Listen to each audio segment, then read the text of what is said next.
this segment, we are hosting Lloyd Levenson, who is a longtime, even legendary gaming attorney and the head of the firm Cooper Levenson Law Offices based out of New Jersey, but with offices elsewhere.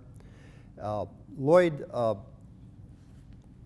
the law is probably more important, legislation and regulation are probably more important to gaming than almost any other industry. What are some of the big legal issues facing the gaming industry today? Well, we have, as you know, internet gaming, sports wagering that have recently come about, relatively recently in New Jersey, Nevada, and Delaware, much more recently now in Pennsylvania. And the sports wagering also in those three jurisdictions.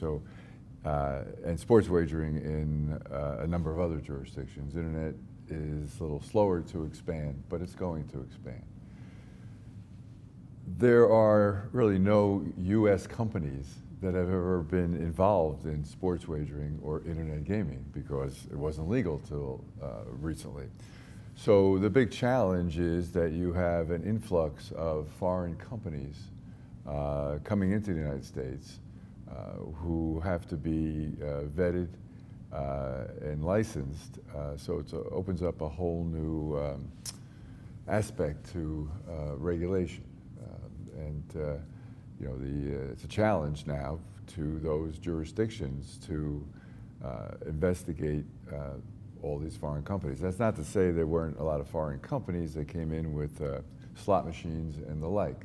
But now it's really a extreme influx of foreign companies. So there was no New Jersey companies or Nevada companies or U.S. companies involved really in sports wagering other than Nevada, but Nevada was really doing it on its own, so to speak. The casinos were doing it, but now you have these companies coming in to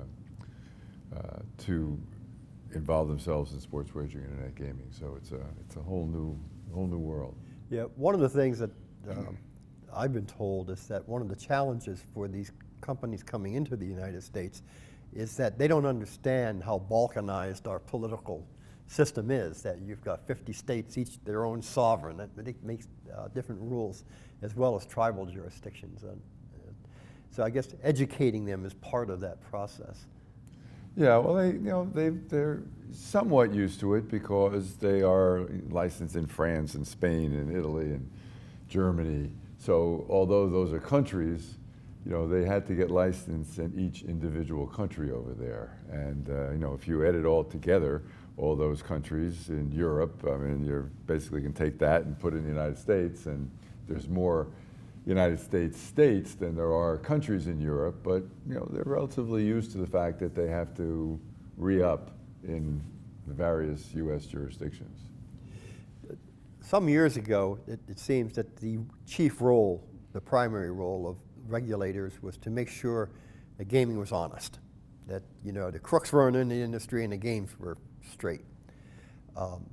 And what we've had and that was largely accomplished. And what we've had in recent years is this dramatically ever accelerating change of technology. And there was a feeling that regulators were dragging the process of progress in the gaming industry. And it seems like regulators in recent years have become more attuned to the fact that we have to change the way we do things in the gaming industry to accommodate the new technology. How do you see regulators today being receptive or resistant, or any changes they need to make in their procedures or mindset to accommodate this new world of mobile phones and other kinds of emerging gaming? Well, still some of the jurisdictions have their own laboratories. So New Jersey and Nevada, Mississippi, to a lesser extent, and some other states have their own laboratories. So what we've seen over the years is those laboratories adapting to the need to accelerate the approval of new technologies. In New Jersey, for example, there's a program called New Jersey First. If you bring your new machine or your new table game or any new technology to New Jersey first, rather than any other place in the world, in 15 days, you will get an approval of that, unless obviously it fails the test. But they will put everything else aside and work on that. So it's an enlightened world that the state labs are involved in. And then you have the independent test labs, you know, the BMMs of the world and the GLIs of the world that now are permitted. For example, in Pennsylvania, you can come into Pennsylvania with a internet gaming company or sports wagering company, and you can go have your technology tested by an independent test lab. That doesn't mean that Pennsylvania lab is not going to look over those results, but they're allowing the outside labs to get the first run at it. And so that's another acknowledgement that speed is important.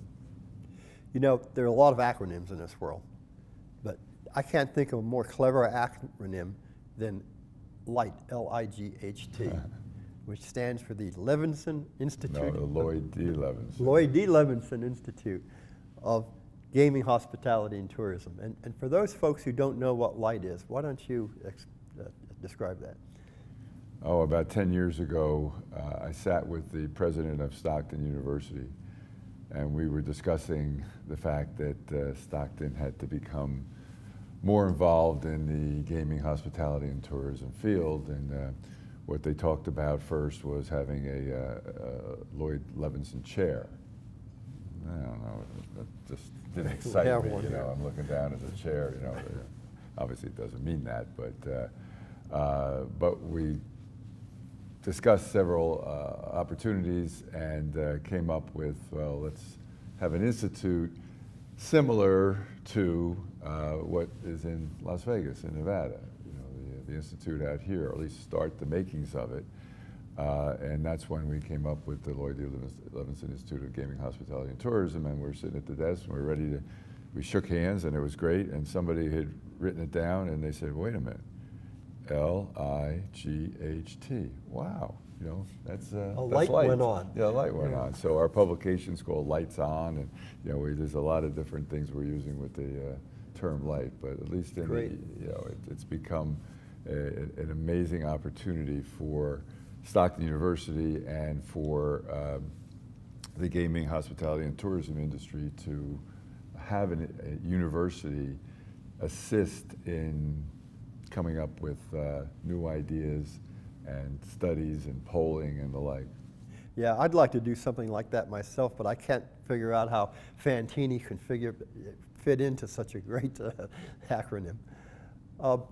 You are involved with a new kind of service, which is a courier lottery service. Can you describe that a little? Sure, sure.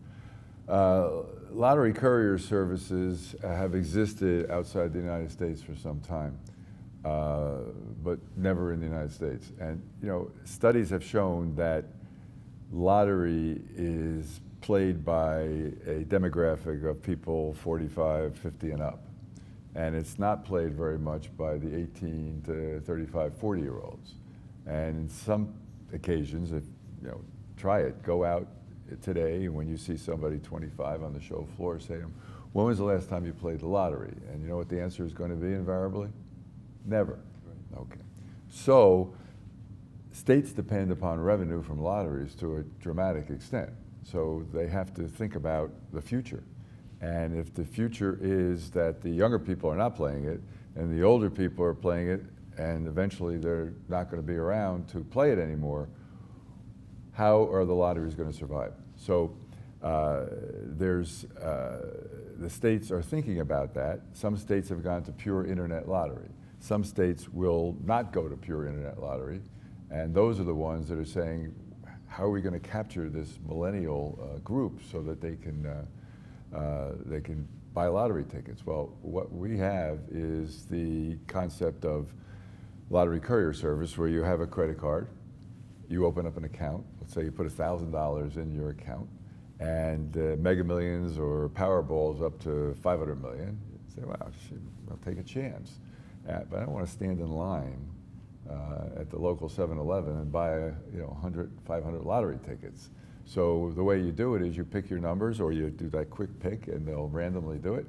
And what will happen is they will actually have your tickets that you now put on your computer transferred to the retailer, where a retailer will print out a slip, and that slip will go into a machine, a regular lottery machine, like if you went to the 7-Eleven, and then that ticket will be uploaded back to your account. So you'll be able to see your actual tickets. And then the drawing occurs, and you can manually see if you won, or the machine will tell you whether you won or lost. If you win less than $600, it can be uploaded back to your account. Win more than $600, we have to give you the ticket, and you go cash it at the lottery commission.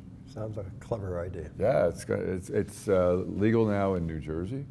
It's legal now in New York, and we're discussing it with various other states.